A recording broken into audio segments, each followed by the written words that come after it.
Généralement, les hommes disent qu'il y a 3 types de femmes. Celle juste bonne à sortir, celle que l'on veut pour une nuit et celle qu'on épouse. La différence entre les 3 repose sur le caractère. L'aspect extérieur compte pour attirer l'homme, mais pour le garder et se faire respecter, il en faut davantage. C'est le caractère qui compte le plus.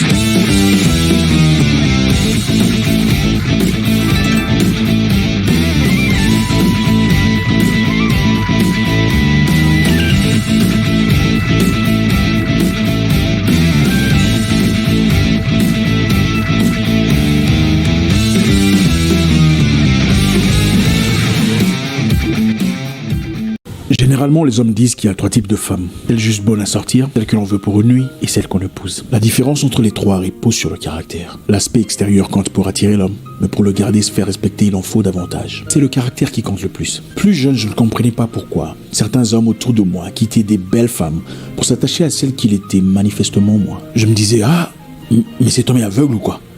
Il a épousé une marmite. Des années plus tard, plus mûr, je compris que l'extérieur comptait moins que le caractère. Et pour en avoir le cœur net, j'ai fait une petite enquête. Je suis allé dans une église et j'observais autour de moi et des femmes ordinaires. Curieusement, il y avait davantage des femmes ordinaires avec des alliances au doigt. Je suis allé dans une fête et le résultat était le même. Si la beauté physique, les hauts boutins, les sacs Chanel, les Dior, mais vous aimez dire Dior, si ces choses étaient les éléments qui comptaient le plus pour les hommes, les résultats ne devraient-ils pas être différents? Oui, attendez, la beauté de la femme est une chose importante, vantée justement par des peintres, célébrée à raison par des poètes, mais insuffisante pour le pousser à s'accrocher. Il serait tragique de penser que vous n'avez que ça à offrir. Montez en niveau. Comme vous le faites pour votre téléphone, faites une mise à jour de votre caractère. Si à 35 ans, vous cherchez les mêmes critères que vous cherchiez à 25 ans, vous avez perdu 10 ans de votre vie. La plupart des femmes abusées, battues, à qui on manque de respect, sont souvent des femmes qui n'ont pas grand-chose pour elles.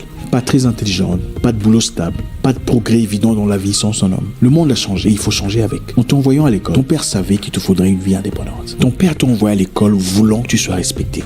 Parce qu'il savait que les hommes manquent rarement de respect aux femmes fortes. Ne soyez pas celle qu'on lève facilement, car on vous déposera aussi facilement. Un homme qui s'attache uniquement pour le physique ne s'attache pas à long terme. Augmenter votre sensualité ne vous assurera pas sa fidélité. Vous n'êtes pas qu'un beau visage ou un beau corps. Vous êtes beaucoup plus que ça. Un caractère, une personnalité, un tempérament. Faites qu'il voie votre globalité.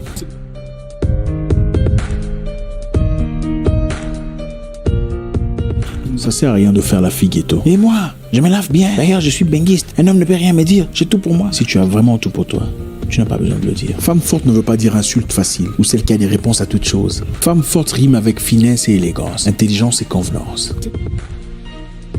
Femme forte ne veut pas dire Nicki Minaj. Femme forte veut dire Michelle Obama. Toi, tu veux faire la Nicki Minaj, mais tu veux un homme Barack Obama. Mais c'est complètement incohérent. Aucun homme raffiné ne veut d'une fille ghetto. Mets-toi à jour. Deviens iPhone 7. Ne peut pas rester Nokia 3310 en 2017. Les Louboutins, les Dior font partie de l'anticipation sexuelle. Après le sexe, qu'est-ce qu'on s'en fout? Deviens une femme indispensable dans la vie de quelqu'un. Son monde doit s'écrouler sans toi.